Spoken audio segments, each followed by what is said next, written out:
¿Qué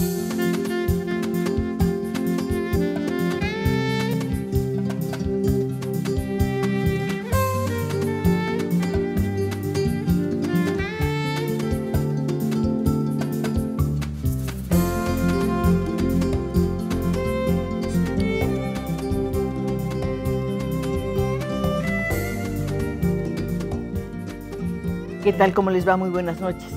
Una vez más expreso mi agradecimiento porque nos acompañan y porque participan en nuestras conversaciones de los viernes.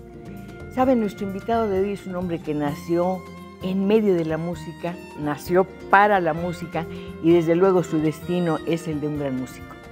Es una persona que, mire, lo mismo es compositor, arreglista, maestro, director de orquesta, pero sobre todo es un extraordinario flautista. Es un virtuoso. Se le llama la flauta maravillosa. Me estoy refiriendo a don Alberto Corrales. Hoy nos acompaña aquí en el estudio y vamos a tener un privilegio muy grande. Primero el de conversar con él, que eso es muy importante. Pero además vamos a verlo en un aspecto muy interesante de su actividad, que es que lo mismo abarca el repertorio clásico que el popular. Y prepárese para oírlo tocar el danzón como nadie. Pero por lo pronto vamos a escuchar una obra escrita por Telemann. Adelante, maestro, y bienvenido a nuestro estudio aquí en Canal 11. 1, 2, 3, 4.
¿Qué les parece? ¿No es la flauta maravillosa? ¿Qué les parece, por cierto, si se lo dicen, si le comentan al maestro esta primera interpretación, que por cierto no era una obra de Telemann, es una obra del maestro Chacón que se llama justamente Danzón a Mozart, ¿verdad? Le cambió el orden de del programa. ¿Se cambiaron? No sé, pero encantada porque así lo escuchamos y estamos verdaderamente felices de haberlo hecho. Maestro, vamos a suponer que en este momento una de las personas que nos acompañan viendo el programa dijera, yo quiero volver a escuchar esa interpretación del maestro, ¿dónde consigo sus discos? Bueno, este disco está en internet con el nombre de Danzoneando. Pero no hay una grabación que podamos tener, un compacto, quiero decir. Bueno, sí, yo los tengo en los lugares que yo toco, los vendo yo mismo, en los lugares que hago mis presentaciones, cuando imparto alguna conferencia o toco en algún teatro, como sucedió recientemente en el cuarto congreso del danzón, organizado por la señora Mina, que aquí se encuentra, y toqué varios danzones de mi composición, de mi creación, entre ellos el danzón a Mozart, y en lugares así es cuando yo tengo la oportunidad de vender los diferentes discos que tengo. ¿Qué significa para usted Mozart concretamente? Bueno, me ha hecho una pregunta interesantísima. Para mí, Mozart es uno de los hombres más grandes que ha dado la humanidad y uno de los hombres menos, quizás en su momento, menos valorado, al punto que cuando muere lo entierran en una fosa común porque no tenía recursos ni siquiera para poderse pagar su mortorio. Mozart, un niño prodigio, desde la edad, muy temprana edad, tocaba el violín maravillosamente. El padre lo exhibía como si fuera un trofeo de la vida y lo encaramaba en una mesa, encima de una mesa en las cortes, en los salones, a que el hijo tocara el violín, el piano, el clavecín, genial. Revolucionó la ópera. Es quien le introduce a la ópera ballet y los entreactos. Hablar de Mozart, las sinfonías de Mozart. Hablar de Mozart es un hombre que sigue vivo y seguirá vivo. Y le voy a contestar junto a hablar de Mozart. Ajá. Tengo que ligarlo con el danzón porque claro, fue lo que hice. El problema es que yo admiro tanto a Mozart. Diga usted. Perdón, es que lo iba a interrumpir porque pensé, si Mozart estuviera aquí y hubiera escuchado este danzón, habría dicho, ¡qué maravilla! ¡Qué maravilla de flautista! Claro que sí. El problema es que el concierto de Mozart, en re mayor de Mozart para flauta y orquesta, el de sol mayor, de arpa y en do para flauta, arpa y orquesta, he ejecutado esos conciertos con orquesta sinfónica en Cuba. Entonces, cuando Mozart cumplió 300 años de su natalicio, yo quise homenajearlo a la cubana. Y la única manera que me vino a la mente de poderle hacer un homenaje y un homenaje imperecedero, que es ligar el danzón con Mozart. Y ya está hecho desde antes cuando un compositor como Antonio María Romeo hizo el danzón Flauta Mágica, utilizando fragmentos de la ópera Flauta Mágica. Entonces, en este caso, yo utilicé fragmentos de los conciertos, nada más que motivo del concierto en re mayor y en sol mayor de Mozart, y con eso hice mi creación homenajeando tanto al gran Mozart como al gran danzón. Porque si dos cosas, ya el danzón ha durado 133 años en este año 2012 y sigue vivo gracias a los cubanos y a los mexicanos. Y los mexicanos es masivo, es algo impresionante ver. Para mí llevo 3 años viniendo acá a México para beneplácito mío y para tratar de hacer mi obra en este país maravilloso que siempre ha sido la puerta de la creación artística de Cuba al mundo. Todo lo que se ha hecho, cha-cha-cha, el mambo, todo ha llegado aquí y de aquí ha salido al mundo entero. Vamos a seguir conversando con el maestro y desde luego con usted que nos está escuchando, que nos está viendo y que ya participa en esta conversación a través de nuestras líneas telefónicas. En efecto, el segundo número que va a interpretar el maestro es una suite de Telemann. ¿Es ahorita? ¿Ahorita o esperamos al corte? Esperamos al corte, como ustedes digan. Por lo pronto que me den las indicaciones, y yo le quiero preguntar al maestro algo que me parece importante. ¿Cómo empieza? Yo sé que el ambiente de su casa es totalmente musical, pero ¿cómo empieza a componer? A componer. Bueno, yo empiezo a componer hace muchos años. Hace, digamos, 40 años más o menos. O quizás antes. Pero yo nunca le di importancia a lo que escribía. Y prácticamente no conservo ni nada de lo que yo de adolescente hacía.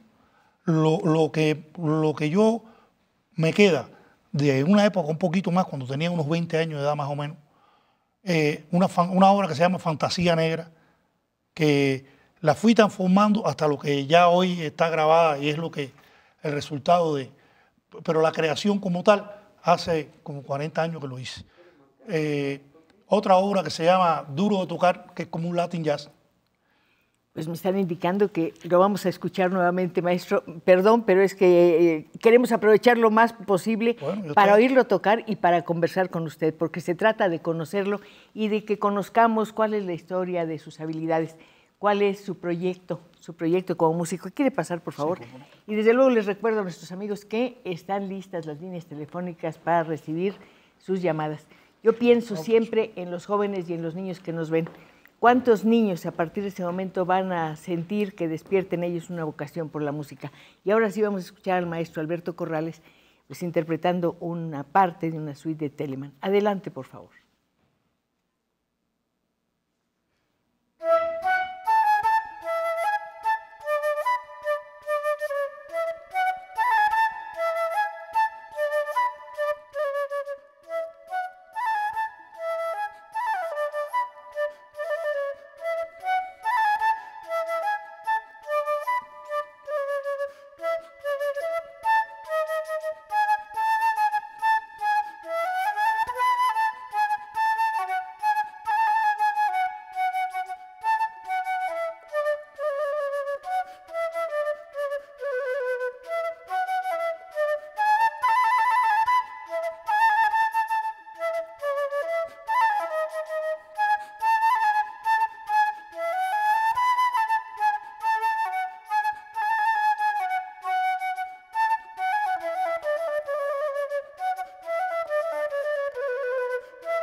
Le pregunté al maestro primero cómo había empezado a componer, porque me imagino que empezó a tocar desde su más tierna edad.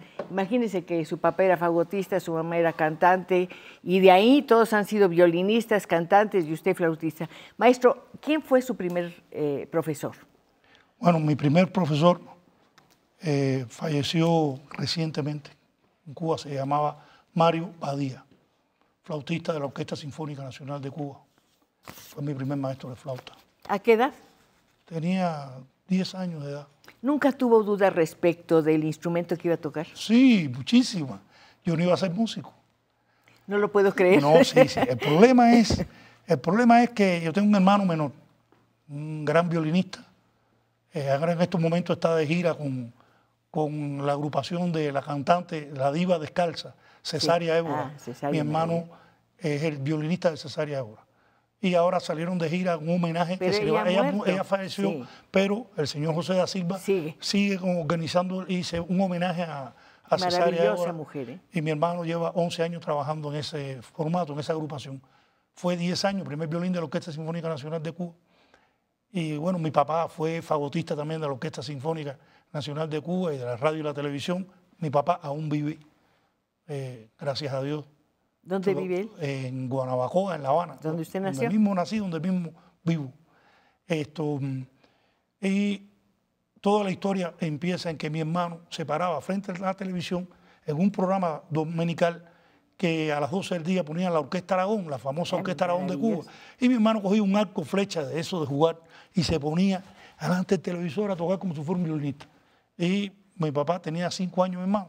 Y mi papá le compro un violín chiquitico. Y ahí al maestro, ya mi hermano empezó a estudiar violín, se crea el Conservatorio Guillermo Tomás en el municipio de Guanabacoa, donde yo vivo, y yo tenía que estudiar algo. Si mi hermano estudiaba violín, pero lo mío era el fútbol.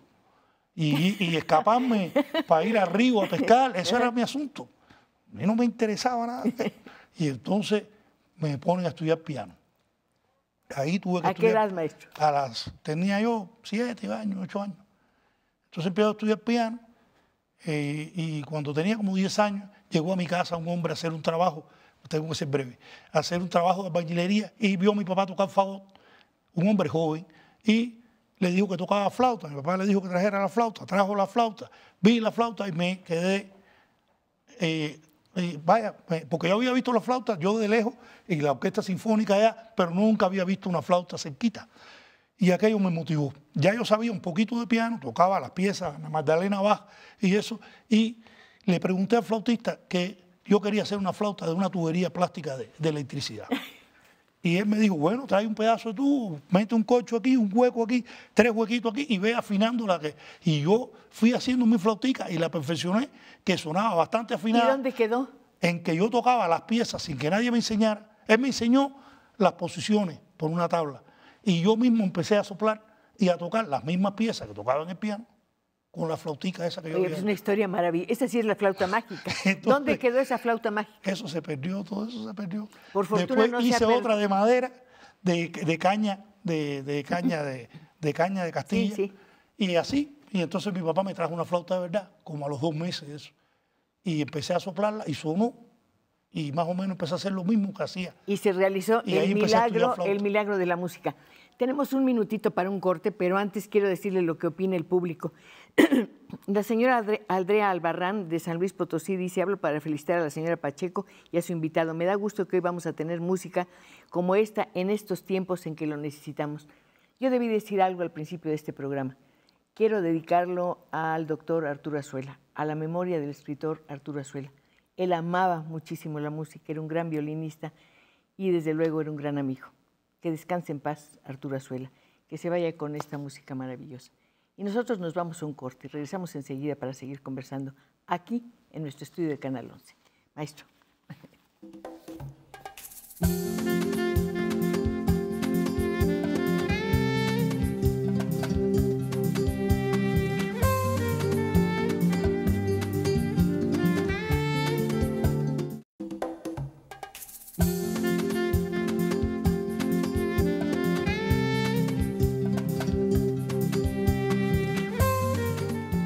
Desde luego vamos a seguir deleitándonos con el arte del maestro Corrales. Yo estoy encantada y agradecida con ustedes por su respuesta, por su reacción y por sus preguntas.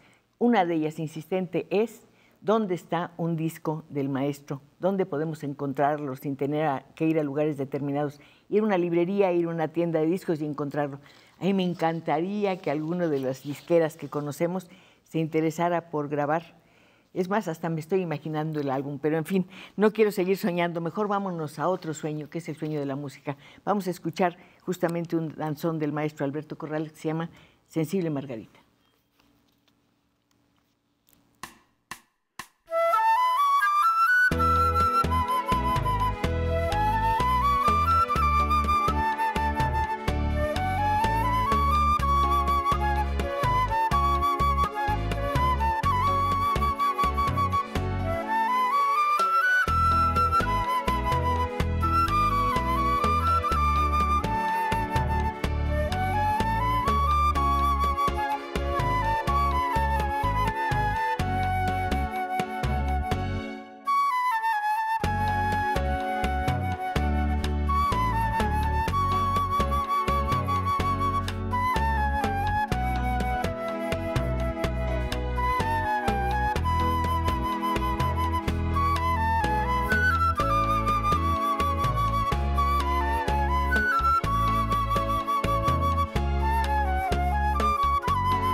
Una delicia, ¿verdad? Pues una delicia también recibir sus llamadas, sus apoyos, sus preguntas, muchas en el sentido que lo decíamos antes, ¿dónde está un disco, un compacto del maestro? Pues yo pienso, por ejemplo, que nuestros amigos de Quindechim o de Corazón, Discos Corazón, podrían hacer una grabación absolutamente sensacional. Oírlo es una delicia. Estaba yo pensando cuánta energía, cuánto entusiasmo, cuánto conocimiento y cuánta memoria. ¿Cómo trabaja su memoria mientras interpreta? Bueno, yo pienso que el ejercicio de la memoria empieza desde muy temprana edad. En Cuba se exige generalmente que los estudiantes toquen, se la aprendan y después se toque de memoria muchas cosas. Por ejemplo, los conciertos para flauta y orquesta deben tocarse de memoria. O para Usted piano. estudió en el instituto, ¿verdad? Yo soy licenciado en música en el Instituto Superior de Arte de Cuba. Y he participado en diferentes eventos internacionales en Europa y demás. Me gustaría que regresáramos a lo que hablaba hace un momento, este sistema de aprendizaje. Usted se aprende la partitura de memoria y después ya no ve. Generalmente no la necesito. Ya a la vez que yo me aprendo la música ya es un proceso, parece que es de disciplina, de organización en el cerebro, en cómo uno organiza. Yo prácticamente visualizo la partitura, sé de aquí a aquí, la voy estructurando, independientemente de que hay un proceso natural, normal, que va devolviendo lo que tengo almacenado en la memoria. Estaba pensando justamente ahora que dice de memoria que usted hizo su debut como solista a los 14 años con una banda, ¿no es así? Bueno, mi debut como solista lo hice a los 14 años tocando con una pianista, una gran pianista, Alicia Perea, que era la directora de la escuela de la ENA, Escuela Nacional de Arte en Cuba en aquel entonces, por los años 65, por allá más o menos. Y tocando Mozart precisamente, tocando el concierto en re mayor de Mozart, en la antigua Casa de la Cultura Checoslovaca en La Habana. Pero yo a los 17 años pasé a formar parte del ejército, de la banda del Estado Mayor del Ejército, y fui junto a otro primer flauta de la banda del Estado Mayor del Ejército durante 3 o 4 años. De ahí pasé a la Banda Nacional de Conciertos, y donde tuve la oportunidad de conocer al gran maestro Gonzalo Roy, al maestro Rodrigo Prats, compositores como, bueno, la zarzuela La Cecilia Verde de Gonzalo Roy. Maravilloso. Y tuve la oportunidad de tocar bajo la batuta de esos grandes maestros. Ha trabajado también con Leo Brauer, ¿no? ¿Cómo no? Hace muchos años tuve la oportunidad, yo estaba recién llegado de Europa, no recuerdo si fue de Alemania o de Checoslovaquia. Alemania, creo. Y él me invita a tocar un concierto con él que lo tuve que preparar en una semana, porque imagínense, con el maestro Leo. Y él venía de tocar con un flautista canadiense, un magnífico flautista que estuvo en Cuba, Robert Aitken. Y tuve la oportunidad de tocar yo a dúo también con el maestro Robert Aitken. Y en aquel entonces Leo me invita a tocar. Y toqué una sonata para flauta solo de él, la sonata que a él le gustó mucho la versión que yo hacía. Y mucha música de Renacimiento y música barroca que tuve que aprendérmela en una semana porque no había tiempo. Leí una nota que me pareció muy interesante. El hecho de que usted domine la música clásica le da a sus interpretaciones de música popular un tono especial, sí, y viceversa. Sí, el problema es que por lo menos yo tengo un concepto en la música. La música hay una sola forma de tocarla. Buena. No hay otra. No hay otra. Hay que tocarla bien. Entonces, para poder interpretar bien la música, mientras más cultura tiene el que la ejecuta, mejor va a ser cualquier tipo de música. Entonces, mientras mejor formación académica tiene, tuve la oportunidad de estudiar con 3 profesores búlgaros y con el que aprendí hasta la saciedad fue con un profesor Nicolae Koev. No, lamentablemente perdí el contacto con él, no sé si estará vivo o no, pero todo lo que sé se lo deseo a todos, se lo agradezco a todos mis maestros, especialmente a Nicolae Koev. La mayor enseñanza que le dio, ¿cuál sería? La disciplina. Quiere decir que toca en un horario fijo. Se prepara, no, la disciplina es general. No es que haya que tocar, no es portarse bien. La disciplina de un profesional, me imagino, en cualquier cosa, no es un problema de comportamiento, sino de de organización. Y de orden, constancia, maestro. Y de constancia. A eso me refería. De constancia. Yo, en primer lugar, yo no veo mi trabajo mal llamado. No es trabajo. Porque yo lo que hago es disfrutar con lo que ¿Se hago. ve? Así que yo me paso el día entero tocando la flauta o escribiendo música y para mí soy un vago habitual. Lo único que me pasa como a Mozart, que no le pagaban. Entonces, que el resultado de... Pero bueno, tenía que entrar por la puerta de los sirvientes siendo el príncipe. No importa, pero yo soy feliz de todas maneras haciendo lo que hago, mi labor, tanto como compositor, como músico, intérprete, como maestro de mi instrumento. Sí, hablando de su capacidad para dar clase, aparte de que es un maestro con su instrumento, sé que tiene un método especial de enseñanza. Sí, yo, gracias a los maestros que tuve, y especialmente a Nicolás Koef, bueno, mi maestro hizo hasta un sistema de enseñanza para niños muy pequeños, que está relacionado con números y colores y demás, para aprender a tocar flauta no travesera, sino flauta pico, desde muy pequeña edad, sin saber música prácticamente. Y eso me ayudó muy mucho para mi sistema de trabajo. Pero lo fundamental está en cómo relacionar la manera de echarle el aire a la flauta con toda la cuestión anatómica, todas las cuestiones de física, como física, la ciencia física, y como el físico humano. Y entonces, aparentemente, se sopla la flauta, no se sopla. En eso hay matemáticas. Ahí hay matemática, hay física, hay todo ángulo. Es la fuerza Imagínense del aire. A ver. Que el aire, para que esto suene, tiene que cortarse en este vértice delantero, pero no puede oírse ruido en el sonido. No debe oírse aire. A ver.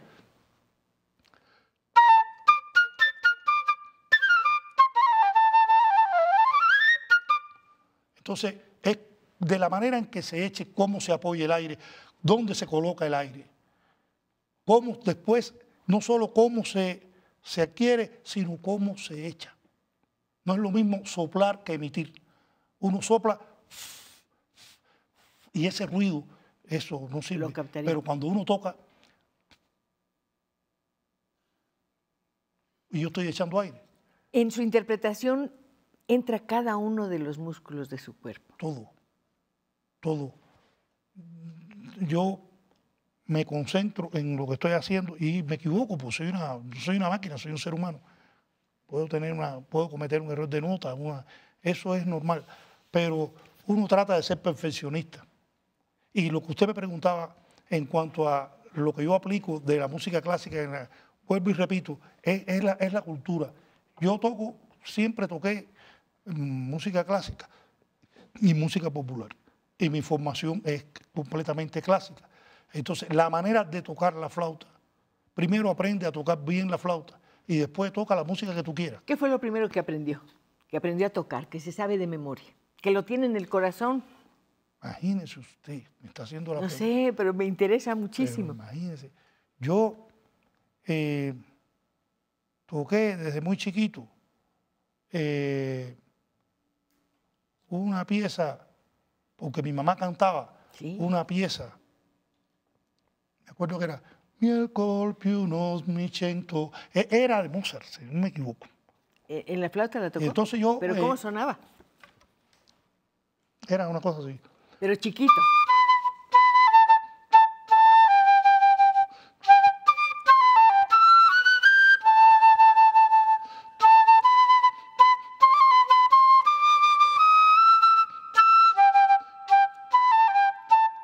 Ay, qué maravilla.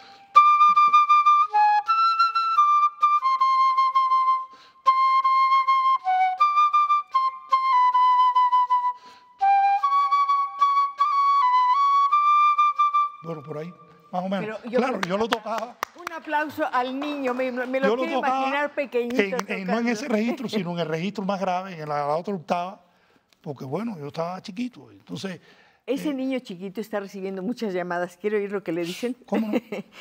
Nora Navarro, hablo para felicitar a la señora Pacheco y a su invitado, que es excelente. Mis hijos me dijeron que hablara para felicitar al señor que toca la flauta. El señor se llama Alberto Corrales. Yo estoy segura que muy pronto vamos a tener un compacto sensacional. Es más, hasta me estoy imaginando la carátula. Eduardo Cerón, hablo para felicitar al maestro Alberto Corrales. Mi nieta está encantada de oírlo. Qué bueno que reconozca a México como trampolín. Pues yo creo que esta es su segunda casa y creo que aquí lo queremos mucho. Aquí tiene fama de muy buena persona, de un gran artista y también tiene fama de ser muy buen bailarín. Yo no sé, nunca lo he visto bailar, pero en los momentos en que no tocaba se veía todo él lleno de música. Apenas se movía, que es como creo que hay que bailar el danzón, y ya estaba bailándolo absolutamente todo. María de la Luz Nieto García, me gustaría saber si tiene algún disco el maestro. Felicidades por el programa. No lo tiene, pero lo va a tener, ¿verdad? Sí. Yo creo. Me late, no sé por qué, maestro. Horacio Carrera, felicidades a la señora Pacheco por presentar personajes como el maestro Corrales. ¿Dónde podemos conseguir esta música? Pues por lo pronto no, pero si hay otra interpretación, ustedes la pueden grabar para que lo sigan oyendo todo el tiempo, todo el fin de semana por lo menos. María de la Luz Hernández, hablo para felicitar a la señora Cristina Pacheco por su programa, que está hermoso, y también quisiera saber cómo conseguir el disco del maestro Corrales. Manuel Martínez, quiero felicitar al Canal 11, ya que nuestros oídos están de fiesta. ¿Cuántos años tenía el maestro cuando sucedió la Revolución Cubana? Tenía 7 o 8 años, 7 años. Cumplo 60 años el 21 de noviembre de este año. En 2012 cumplo 60. A lo mejor lo festejamos con su disco, no lo sé, pero por lo pronto vamos a tener ya una fiesta, la fiesta de volver a escuchar al maestro Corrales. ¿Quiere por favor pasar? Sí, cómo no. Y yo sigo leyendo las llamadas. Mario Díaz, hablo para felicitar a la señora Cristina Pacheco por el excelente programa y pregunto, ¿dónde podría comprar los discos del maestro Corrales? Bueno, es más, no los pueden comprar ahorita, pero esto, lo que van a oír, todos lo conocemos y cada vez que lo oímos sentimos una mayor emoción. Se renovará desde luego al oír la interpretación del maestro Corrales. 1, 2, 3, 4.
Pues déjenme decirles que me da mucho gusto pensar que en este estudio donde han estado Omar Aportondo, Elías Ochoa, Compay Segundo, Buenavista Social Club, hoy ha estado don Alberto Morales, el maestro Alberto Morales. No sé, Corrales, perdón, qué gusto me da, de verdad, saber que al fin pudimos encontrarlo. No fue tan fácil, no vaya a creer. Fue muy difícil porque primero vi la nota en el periódico y luego empecé a hacer llamadas por todas partes.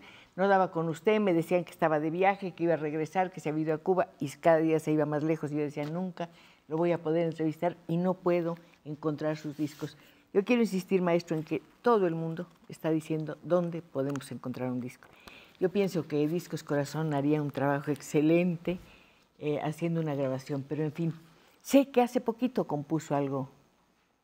Bueno, he compuesto últimamente mucha música.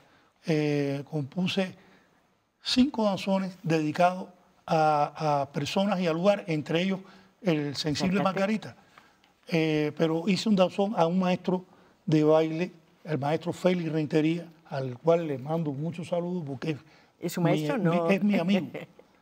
Ha ido a Cuba mucho a los eventos del danzón, es mi amigo, mi hermano menor, Félix Rentería. Se llama La Felicidad de Félix, el danzón ese. Un danzón, y ya lo tiene grabado, además. Bueno, es que yo hice unas pistas, con estas pistas las hice un poco de dificultad para poderlo traer y tocarlas acá en México. Las grabé en Cuba. Lamentablemente no lo pude hacer totalmente con mi orquesta como me hubiese gustado. Está parte de la orquesta y parte máquina. Ahí me interesa mucho que nos hable de su orquesta, aunque sea brevemente. Sí. ¿Cómo formó esa orquesta? Panorama. Bueno, yo hice un disco que su título, su nombre original es La Flauta en el Danzón volumen 1 y Flauta en el Danzón volumen 2. Salió en acetato. Posteriormente, el disco se llamó Mi Gran Pasión, haciendo honor a un nombre de un danzón de mi maestro de música, Pedrito Hernández. Ya salió en compact disco. Entonces, en el año 2000, yo gano en Cuba, en un evento muy importante, que es el Cuba Disco, gano el premio en la categoría de música tradicional popular con ese disco y el premio de la crítica de todos los discos del año 2000. Yo pude aglutinar en ese CD a los mejores músicos de diferentes generaciones de Cuba. El maestro Frank Emilio Flynn, pianista ciego, maravilloso, genio del danzón. Cachao, el sobrino de Israel López, el que murió recientemente en Nueva York, que este Cachao, Candelario López, es el que tocaba en Social Club Buenavista. Entonces, Pascualito en el timbal, timbalero de Arcaño y sus maravillas. Gustavo Tamayo, guidero de Octava, y mi hermano en los violines. Para partir de ahí, Gonzalito Rubalcaba, excelente pianista. ¿Pero de ahí salió su orquesta? Y no. Entonces, eso me motiva. A años después, digo, voy a hacer una orquesta, pero la hice con la intención de hacer todo, música clásica y música popular. Eso es bastante difícil poderlo lograr. Y al final es la orquesta que tengo, que se lo agradezco a Dios, que me haya dado la idea de hacer este trabajo. Y se llama Panorama. Y desde aquí le quiero transmitir a todos mis músicos, todos mis compañeros, a Dania So, que ojalá me esté escuchando, que ahora está en los Estados Unidos, fue a resolver un problema personal, a todos mis compañeros, a mis hijos, mi hija Elizabeth, que fue fundadora, mi hijo Albertico, que trabaja conmigo, Boris, Lemay, Henry, a todos mis músicos. Sabe que lo están oyendo porque nos llegan llamadas de La Habana, de un grupo de personas que nos hace favor de vernos, que nos acompaña, que nos envía mensajes y desde luego yo pienso que ellos, por lo menos ellos lo están viendo. Y que yo aspiro a poder, estoy haciendo todo el mayor esfuerzo y me están ayudando personas como Margarita, como Chacha, como otras personas para lograr traer mi orquesta acá a México. Ay, ojalá que, bueno, si viene, está invitado, por supuesto. Bueno, ojalá. Me quedan unos cuantos minutos y tengo que pasar las llamadas porque son tantas y tan bonitas que usted tiene que oírla. Cesárea Rosa Lecona dice, me encuentro muy sensible con la música del maestro Corrales, me siento como tocada. La Margarita que acaba de tocar me encantó, mi espíritu se volvió a llenar de amor y como me encuentro muy sensible, su música me llegó. Felicidades a la señora Pacheco y al maestro, no es Canales, es Corrales, lo vamos a corregir. Alberto Leticia Corrales. 10, exactamente. Quiero felicitar a la señora Cristina Pacheco, excelente programa como siempre, de 24 quilates y el profesor Corrales, sensacional. Pedro Macías, quiero que le diga a la señora Pacheco que gracias por estar trabajando en Canal 11, gracias por darnos la gloria de vivir esta música de Cuba. Sabe que para mí es muy importante tener la oportunidad de estas conversaciones, porque uno entra a mundos absolutamente inesperados de la ciencia, del deporte, de la música, y hoy de verdad ha sido una delicia, maestro, escucharlo. Alicia Xochitl también, felicitaciones, muchas gracias. Guadalupe de la Torre, felicito a la señora Pacheco por la entrevista de esta noche. Fíjese que no fue fácil en un sentido, nunca es fácil una entrevista, pero en este caso no tenía yo casi ninguna información del maestro. Busqué y toda era repetida, decía lo mismo y decía, bueno, ¿qué hay entre aquel niño que entra a los 14 años a ser solista y este flautista maravilloso? Por lo pronto está una historia familiar llena de música, un talento natural que se ve y un destino que está escrito en la música. ¿Se imagina usted sin música? No, ¿Usted? no, yo no me puedo, porque si el mundo no tuviera música, no fuera mundo. Sería horrible, ¿no? Sería horrible, porque la música, en primer lugar, sin baile, sin danza, tampoco fuera horrible. Pero para que hubiese baile, primero tenía que existir la música. ¿Con qué instrumento le gustaría trabajar en este momento, que lo acompañara? Un solo instrumento que me acompañara. Sí, porque lo ha hecho muy bien con el piano, por ejemplo, lo ha hecho muy bien. Con el fagot trabaja muy bien. Un solo instrumento sí, para tocar canciones, por ejemplo. Sí. Un güiro. Un músico que toque bien el güiro, que sepa tocar bien. ¿Usted sabe tocar el güiro? No muy bien, más o menos. ¿Cuál es la clave? Ya nos quedan 30 segundos de tocar el güiro. La clave de tocar el danzón está en el ritmo, respetar la célula de sin mal llamado cinquillo cubano con 4. A ver, ¿cómo sería? A ver, ¿cómo sonaría? A ver, vamos a ver. No, porque es rítmico, no es melódico. No. Ay, hombre, un pedacito que sea. Bueno, fíjese que el primer danzón que toqué ahora tiene una parte rítmica. Disfrútenlo.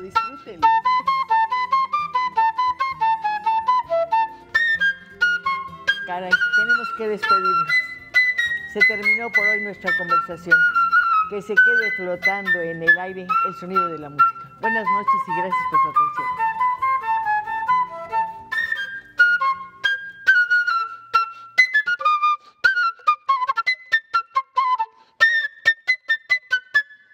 Bueno, por ahí vamos. Muchas gracias, maestro. Muy buenas noches.